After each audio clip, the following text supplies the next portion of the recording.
Okay, this is probably the most compelling, the most believable, logical explanation I have seen so far. I skimmed through it a little bit, and this is insane. Check this shit out. Hello and welcome back to TriggerSmart. I'm here today to do a Charlie Kirk analysis. This time it is not my analysis. Someone contacted me, a subscriber, and gave me a very extremely detailed breakdown of their interpretation of what happened. And to date, I have not heard anyone else with this particular story. There's a pretty good chance that no one else has approached it from this angle before. So make sure you stay tuned. Now I'm going to pull this up directly from their email. Ultimate explanation of Charlie's shot case. Works with autopsy. Explains the front wound. Pinpoints the shooter. New images. All resources in one email. This is from Calic. Now, I don't know who this guy is, but it just popped up. And for whatever reason, I decided to click on him last night. And I've seen a little bit, and I was like, I got to watch this tomorrow. I got to check this out. Like, there's a lot of fake ones out there. They're like, oh, he exposed this person and this is the truth. And it's all AI nonsense, just trying to get money. But this is legit right here. I believe this is legit. Kukul at proton.me. This is a final explanation of the backshot case. It explains the stuck bullet as per the autopsy, as well as a front wound, pinpoints the probable shooter, and is better structured and contains more detailed images, notes, and resources in a single email. So here's the events, according to him or her. A dark car in the tunnel behind Charlie. In other words, this contradicts everything I've ever thought or said, mostly everything, and pretty much everybody else's, including Candace Owens, for the most part. Check it out. Little to the observer's left opens a trunk seconds before the shot. Bullet comes from the back to his head, mostly horizontal. Little from observer's left. The bullet hits the occipital bone, which is dense and inclined 45 degrees to the horizontal direction at that spot. It ricochets down and travels between the scalp and the skull at around 80-degree angle. And yes, we are going to look at visuals. At that time of the impact, there was a puff of air, as shown by video, more below, lifting the back collar and blowing the back of the shirt, which occurs before any neck cavitation.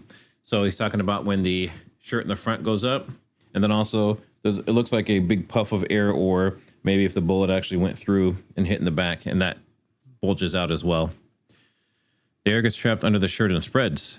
It travels downwards in the back, also over the shoulders and to the front. Now, previously people said this was from an explosion from his mic, and I think that's kind of been debunked, mostly because when you see the supposed explosion, you do see what looks like maybe some smoke or something else. But the problem is, if there was an explosion, it would go out or it would go away, right? Assuming that actually shot something or did something to his neck.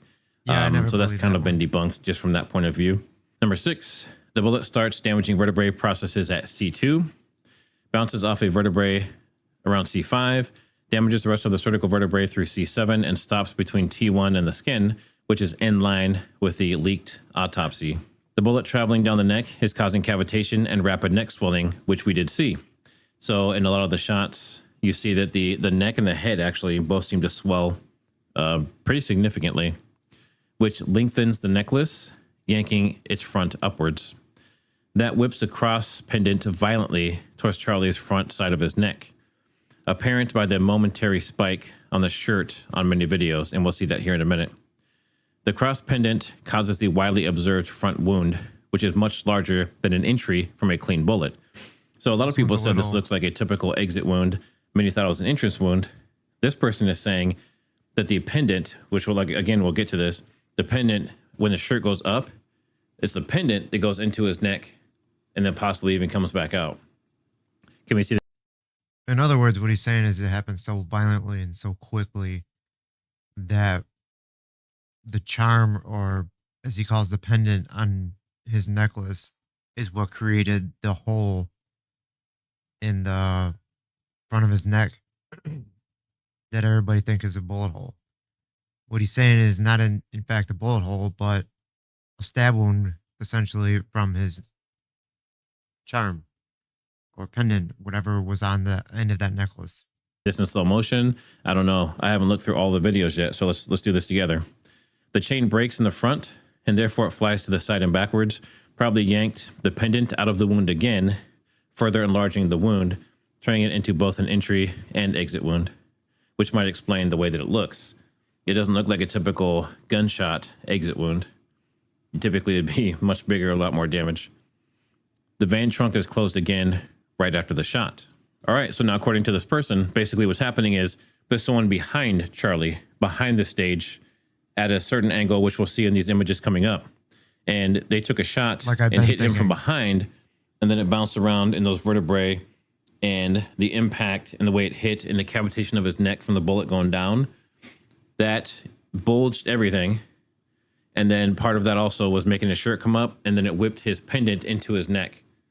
Now, does it seem a little far-fetched? I don't know. When we start looking at these images, I think it'll make a lot more sense than some of the other stuff that we've been looking at. So now we're going to get into the bullet trajectory. The bullet has been reported found under the skin. Chances it would enter the neck directly from the front, go through a vertebrae, and stop right behind it are low. Yeah. And it would not damage the rest of the vertebrae, as the previously communicated findings suggest. Good point. The bullet was actually traveling downwards along the spine. The front wound is I've said before that a lot of times, a lot of the stuff that they say doesn't line up with something else. Like nothing.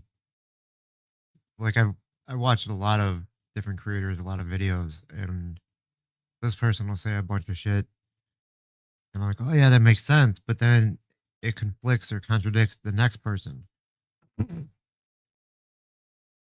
that person will say a lot of shit, and that'll conflict or contradict what the last person said or the next person said. Like, a lot of people make a lot of sense, but none of it would fit together. And that's always baffled me. This video right here basically sums up all of our suspicions, but makes them all fit. Explained further below. This is insane. So now I'm definitely going to have to zoom this out. Okay, so this is kind of the structure. So again, this shot would come from behind the tent, right? So in this case, and we'll talk about this here in a second, he actually brings it up, is he shooting through the tent itself? Because you can see through that tent, it's semi-transparent. Or was it just the right angle? And I think it's the right angle from behind. This isn't up behind like the building shot that they're talking about before. This is directly behind him. So in this case, it comes, hits the occipital lobe, bounces down, breaks a couple vertebrae on the way, and then it's lodged there under the skin. Now this makes sense. See, this is what they said, that the bones all broke, right? And I couldn't, for the life of me, understand how it could come from here, the front, and then all that, and then land down here somewhere and stay there. It didn't make no sense. Now, I know people personally that have been shot in the head, but the bullet, like up here it was, I believe, somewhere, got shot here, and it just, you know how you skip a rock in the river? That's essentially what it did. It just skipped off the scalp. It doesn't go in, or not the scalp, but you know, the bone, the skull. And I think that same thing happened here. It hit just right and immediately deflected it or parts of it, destroying all this. This makes so much more sense. It's hitting the back, coming here, but everyone's going to ask again, well, what about that wound to the front? Well, that's where this gets really interesting, and actually why it made me want to do this video. Right before the impact, without any disturbances, you can see, let me zoom in again here. We've seen this 100 times. You can see that everything looks normal. His neck is not swollen, his shirt's not flying up. The bullet likely came through the backdrop. These backdrops are usually perforated or semi-transparent, especially when you look from the darker side to the brighter side, the curtain effect. Even from the sunny side, you can make out people walking behind the backdrop when Charlie speaks. And then we have a short here to look at. And the way this person is wording his description of all this, like, you can tell he's not just some anybody. You know what I mean? This sounds and looks like this guy knows his stuff. Now, this is the short that he's talking about. He's saying you can see through it. So let's check it out and see if it's true. Transgender American Yep, you can see a person right there. And I believe one walks across. We'll see here in a minute. Yep, right there. Someone's walking across. Another one right there. So that's true. So far, the story, it sticks. So they can see right through that thing. So I have canopies like this, and that's a fact. You can see right through them. when we're shooting from Especially if the sun is on the other side, you could see perfectly. behind, they'd have a clear shot. All right. So from the tunnel, it would be easy to make out Charlie either completely, clearly, or at least very least an outline against the sunlit audience without any need of some fancy live camera feed. So he's saying from the back, they would basically see a silhouette of Charlie. I think we've been thinking way too deep into it. I think that the simplest answer was always out there. Like he said, what makes me say that is a fancy live camera feed. Like we were thinking, I don't know. They say the simplest answer is probably the answer. Something like that. Charlie feed. So he's saying from the back, they would basically see a silhouette of Charlie. The bullet entering the back of his head, lifting the scalp and dragging the skin up. So in a lot of the videos you see on the back, you see his hair go up and you see his skin go up.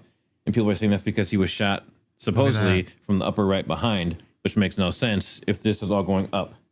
I never noticed that. So that wasn't explained. That doesn't cover that one. That also doesn't explain if there was an explosion from the mic in the front, that it went up. It also doesn't explain if he was shot from the front, that the back of his hair and everything went up. So none of that fits, except this does make sense if he's shot directly in the back of the head.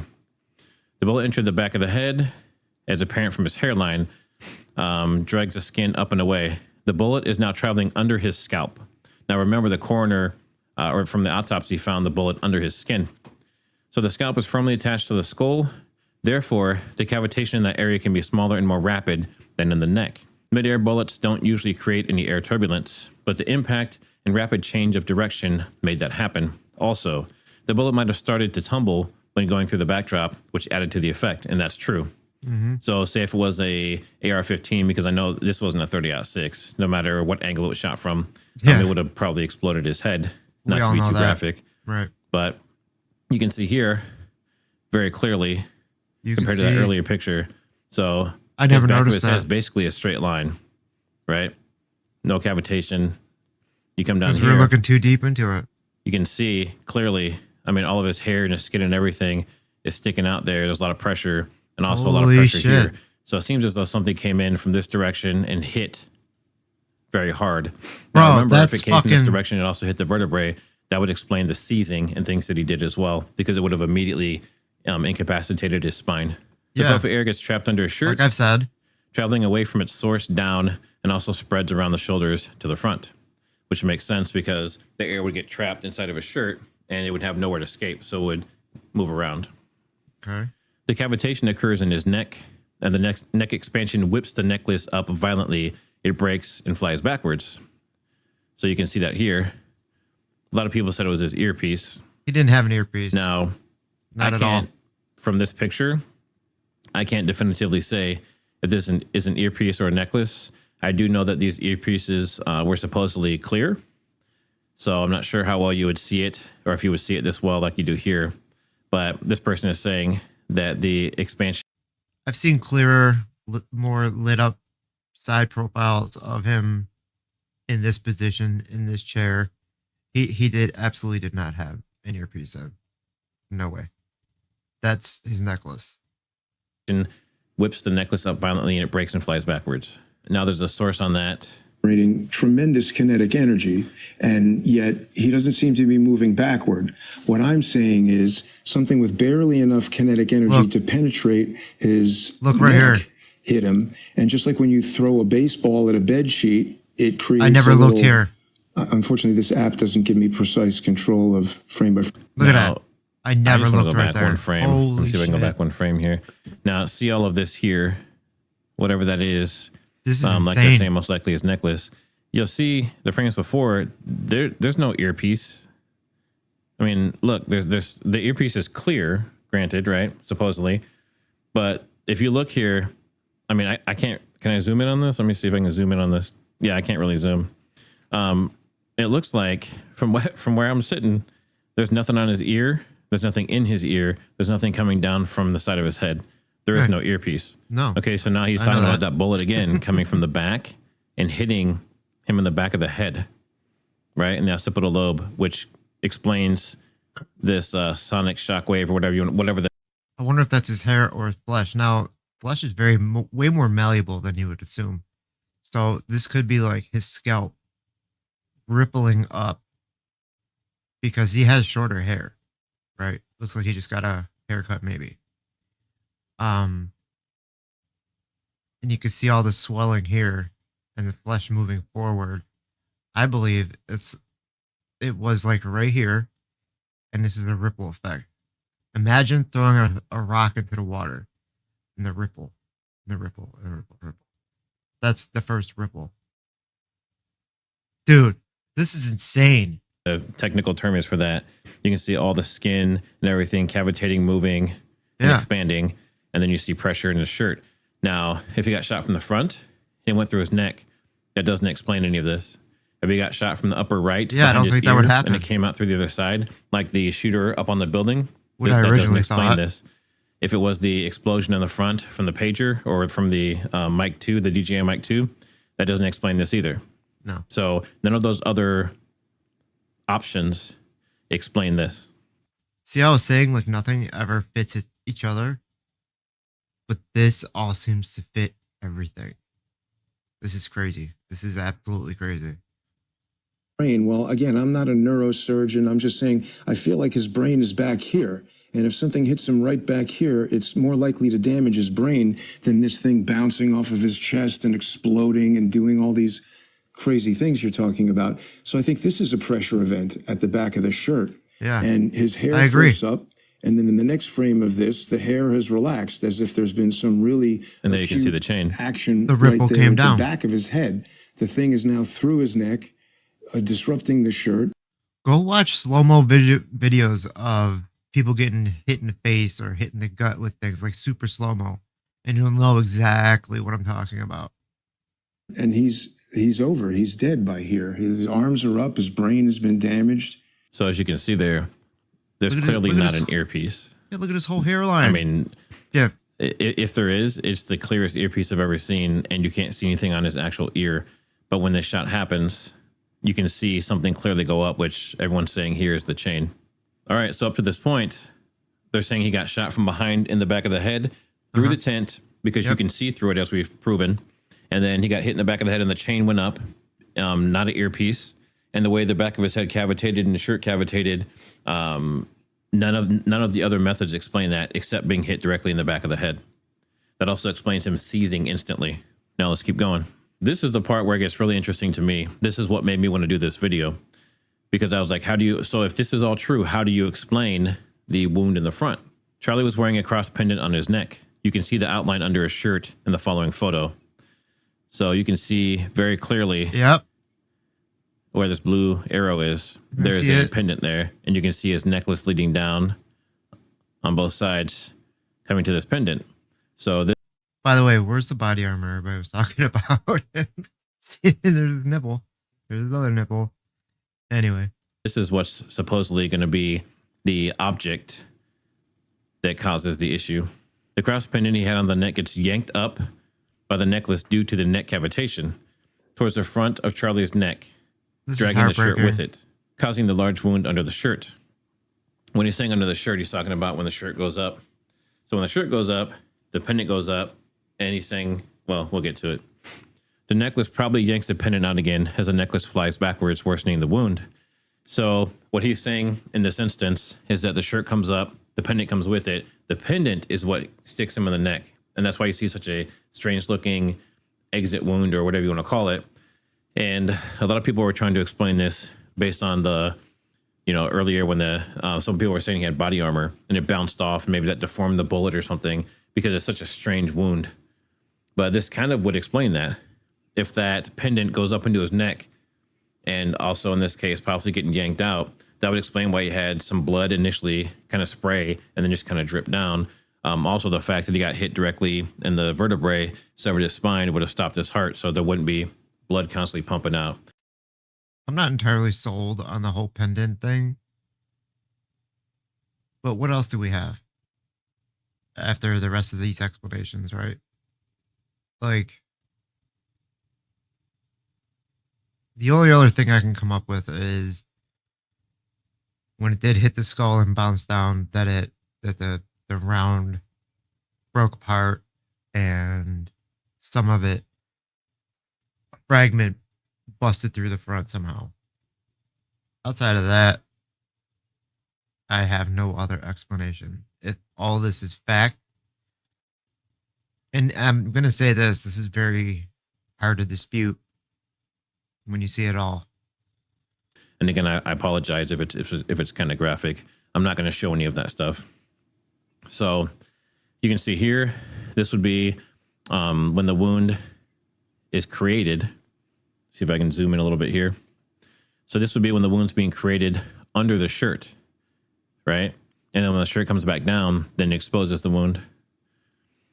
There's an apparent after effect of Charlie just getting slapped in his left cheek with the necklace. His tissue on his left cheek is still yet to fully expand back. So you can see here. You see that? See how it's kind of caved in? Mm-hmm. Right there. So he's saying that the chain hit him in the face. And at the same time, this would be when the pendant, which I would assume is a cross in this case, would go in and out of his neck, basically. After the shirt collar drops down, it reveals the wound, which you can see right there. He gets shot in the back of the head, cavitation. Very rapidly, the neck expands, and possibly maybe he hit the chain directly, and that force not only basically kills him instantly, but it also creates a situation where his necklace and pendant has so much inertia that it goes into his neck, and then when it comes back out, that's when we see the bleeding and everything else that was in the video. Now, this is another very interesting part, because everyone's talking about these people that were just kind of hanging out, including his bodyguards, right? Saying they were doing hand signs and they were grabbing things and moving things and doing some suspicious activity. And one guy was wearing sunglasses and looked like he actually took a picture, for example. But this is a whole different point. When it comes to them, I can't rule them out because, well, you'll see. Like, you can't at this point rule out anybody who's involved. You can't. A view coming up here, and again, I did this video because all of this stuff is so intriguing to me. Now, here's where we get into a conspiracy theory area. So seconds before the shot, the car trunk behind Charlie got open. There seems to be a dark, bulky, round head of a person standing at the trunk as it is opening, which is right. This shit here's crazy. And there's a vehicle back there, a couple of vehicles back there. Once open, the head disappears, is not visible anymore. It doesn't seem the person left to the sides of the car. So the person gets out of the car and just kind of hangs out there. And you can see you have the different security guys standing up there with him. And he's right here. So you can see his shoulder right in that spot. And then you see the person kind of disappears, but they don't walk off, right? So they're just hanging out somewhere in the dark back there. All right, so right after the shot, the trunk of the car in the tunnel behind Charlie. So remember, the car is back there. Their head popped up. They don't leave, but they're still in that general area. The trunk of the car in the tunnel behind Charlie that got opened just seconds before the shot is now shut again. Who is this guy? We got to find out who he is. You'll see why. So the car, someone gets out of the car. He knows something. They kind of crouch, or they're just hanging out there, and we'll see another angle here in a second. And then seconds after the shot's done, then the trunk closes. So the trunk is opened up here, right? So seconds before the shot, the trunk opens. Someone seems to get out. Trunk is open. And then here, now the trunk is closed. And that's just seconds after the shot. Excuse me. Some people are fleeing towards the car. There's two people calmly standing at the car, each one at one side of the trunk. When seeing that he's being filmed, the guy instinctively raises his hands to his face and forehead, as you can see here. And glimpses of the other person in the car corner, or the corner of the car, who seemed to direct people away from the trunk to the side of the car with his hand. So this person here is trying to get people away from the trunk. I don't know if someone's in there or what's going on, but if the shooter was in there, then that would explain why he's doing that. He's trying to take attention away. Who does that? Like not many people wear their. Hold on. From that area, what's going on? Their watch but if the shooter was in like there, that. then that would explain why he's doing that. He's trying to take attention away from that area. You see a few of those. All right, and then you can see, we're going to see a very interesting thing here in a second. But you're seeing reflections of other people running around and a few people standing here, right? Kind of blocking the car, guarding the car. Now, in that video of people running for cover, they run past the car and hide behind it for a while. For 4 frames, it looks like there's something like the barrel of a gun pointing up and being put down within those 4 frames inside the car trunk. Now, the barrel definitely doesn't look like the person on the other side of the car. It looks like some object moving within the car. At one point, it also looks like the head of a person next to the barrel who's presumably holding the gun, standing upright on the floor of the car and gradually putting it down. That round, bulky object is similar to the head of the person that was standing near the trunk before the shot. And then there was something round and bulky, which could potentially be a person with a blanket over it. Now, if you look, this is what they're talking about. This looks like a suppressed... You know, something I've been thinking about a lot. Like, this doesn't just happen, right? Somebody literally went and pulled the trigger that took his life.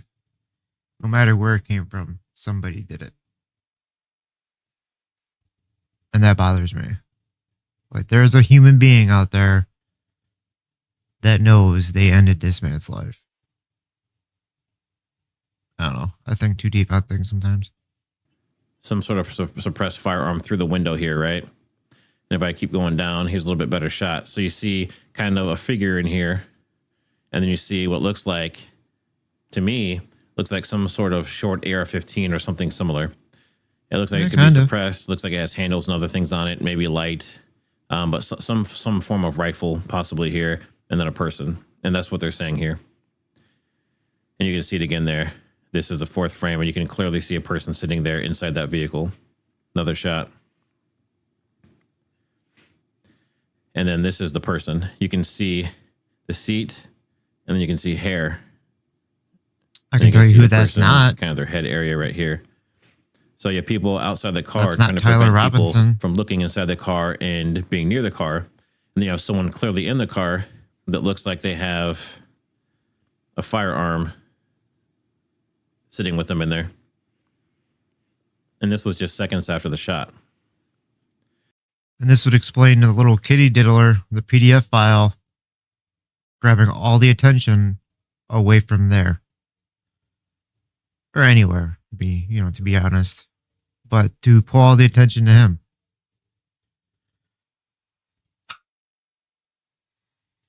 I hate this. The end of the object is not totally different than the barrel of a PCP gun with a silencer adapter at the end. What is a PCP gun? Can't say I've ever heard of that. The end of the object is not totally different than the barrel of a PCP gun with a silencer adapter at the end. And the overall shape of a gun, possibly wrapped around with something, is apparently there. So they're saying some kind of device like this at the end, maybe some kind of compensation. It doesn't look like a full suppressor, obviously. And this goes along with my thing that I said in my last video that I did, that I believe there was 2 shots. One being the 30-06, possibly a blank, possibly fired into the air, but obviously definitely not into him. And this shot right here, but timed in just a matter to confuse everybody. That's what I think. And maybe some kind of compensation. It doesn't look like a full suppressor, obviously, at least from this case. And then finally, there's Mr. Goodman, who might have found the projectile captured on video. Yes, it is technically possible, and everyone who knows videography knows that. It has to do with its shutter speed, which is independent of frame rate. What a coincidence to capture 3 similar shiny bugs or objects other than the projectile in a straight line right before the impact, in line with Charlie's head, in equal distance from each other, which if the bullet was coming at a steady rate, which it basically would at that range, then you're looking at the shutter cutting it in 3 equal slices. My whole explanation doesn't really need this point, but it's good to be aware of. So now what he's saying is, due to the frame rates of video and camera, that a bullet could theoretically be seen. And he's saying it got cut in 3 equal slices based on the frame rate and the bullet coming through. So we're going to take a look at that. All right, so now here we can see we have these 3 images, and these little white specks are supposed to be the bullet. Now, this middle one looks larger than the other 2, but the first one and the third one definitely look like they could be a bullet. And they're coming from behind the stage and coming towards the back of his head. Now, if this is the case, then all of this so far that we've talked about would make sense. And like you said, the frame rate of the camera would chop it up as it comes in. So if this had been further away, then we may see 6 or 7 of these that were split I remember apart seeing in this that video same too. straight line right towards the back of his head, occipital lobe. And then as I'm going through all this and reviewing it, he actually sends me another email. And he says, I might have just found the shooter's arm and elbow. It seems during the shot itself, he might have actually been next to the car. Let me zoom in here. Next to the car, lowered kneeling, elbow to the side when aiming a gun. See these images. So the same guy with the ponytail who was later calmly standing at the rear corner of the car after the shooting. That's number 1. So he's standing right here. And then we have number 2, a bulky dark head of a person. That's the one who got out and shot. So now to me, this actually almost looks like a person wearing a mask, to be honest. It's really hard to tell, but definitely a person, definitely dark, standing next to another person. And then number 3, an elbow of a lowered kneeling person sticking to the side as when aiming. So it looks like this person might have, maybe that's the elbow or the arm right there, holding the gun, aiming towards Charlie Kirk, who is sitting right here. This is all seconds before the shot. Trunk That's starts crazy. opening. Guy 1 starts adjusting his ponytail, taking up more space and providing more visual cover right here. The other person is now kneeling down right here. Head 2 is not visible anymore. Elbow 3 still hanging in place there. You see it right there. Okay. Charlie Kirk sitting right here. Clear line of sight. Neither one of his guards is looking behind. They're putting all their effort forward, even though they didn't have snipers on the roof, and they kind of missed that whole thing. There's a pretty good chance the shot didn't come from the roof, according to what this is saying. Elbow 3 moving around slightly right here. The other one is, for some reason, putting both arms up. The bodyguard behind Charlie steps aside, which might have enabled clear visual the shooter has been waiting for. So this person right here, if you look here, they're kind of blocking the shot here. Then you come down here and they move this way a little bit to their right. The shot follows quickly after. The shooter might not have been able to move around freely and needed to stay right at the sweet spot where he knew he would be least visible, most covered by person 1, possibly person 2, the car, tent, and other people facing away from him. This is a close-up of the ponytail guy right here. And this is the vehicle that opened up and took the shot. Okay, let's do a quick recap. So vehicle opens trunk from behind Charlie Kirk, behind the tent, where none of his security is looking, right? They're all looking forward. And then the person gets in position when his guard kind of moves to the side, takes the shot, hits him in the occipital lobe, which causes the bullet to go downwards and hit the other vertebrae and sit under the skin. That also causes a pressure wave in his neck and possibly actually hit the back of the necklace. The necklace, which is going down his neck with a pendant sitting on the right side. I think I'm I can't help but agree with all so I this. apologize for that. Well, most of it The important anyway. piece is that when he gets hit, and then I'll say like 99% of it. his shirt actually. blows up, shirt blows off in the back from all the pressure. The necklace explodes off the side, and then you see the shirt come up, and then at the same time, that pendant, which looks like a cross, comes up and hits him in the neck, and that's what causes that major wound there. And then the shirt and the pendant both come back down, and then that's where he has that exit wound, or that entrance wound, whatever people are calling it. And that would explain why it looks so gnarly and doesn't look like a bullet hole of any type, in or out. And I then, just hate that we don't have clear footage of obviously, this he shit. dies instantly. It hits him in the vertebrae. He seizes up. He goes to the side. He's bleeding out of his neck, and there's not blood pumping out as if he got shot in his carotid, because when he got hit in the back of the neck, his heart stopped, and that made it so he wasn't actually pumping out blood. That would explain why it's just kind of dripping out and not spraying out.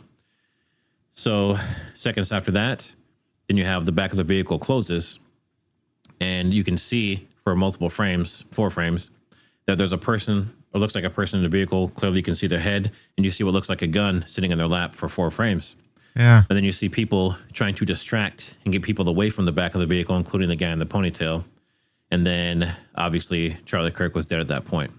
So this is a very interesting version of what this person thinks happened. Definitely put your comments down below. I mean, this is probably the closest to what makes the most sense to me of everything I've seen so far. The shot from behind that, you know, went from the back of his head out through his neck from the building didn't make sense to me for everything else that happened. The explosion in the front didn't make sense to me, especially with the hair and the skin going up in the back of his head. It made 0 sense whatsoever. And then you have the shot from the front, which obviously wouldn't hit those vertebrae if it went through the neck here, and it wouldn't have stuck in the skin, especially from that distance if it was a 30-06 or something similar. So this seems like maybe it was a weaker round. Could even have been a 5.56, but in this case, I think this story makes a lot of sense. Let me know your thoughts in the comments. And rest in peace, Charlie Kirk. Yeah, from all that, I'd have to agree. I have to agree with 99% of what this video says. Big shout out to this man here, TriggerSmart. Yeah, this is amazing. This is amazing work right here.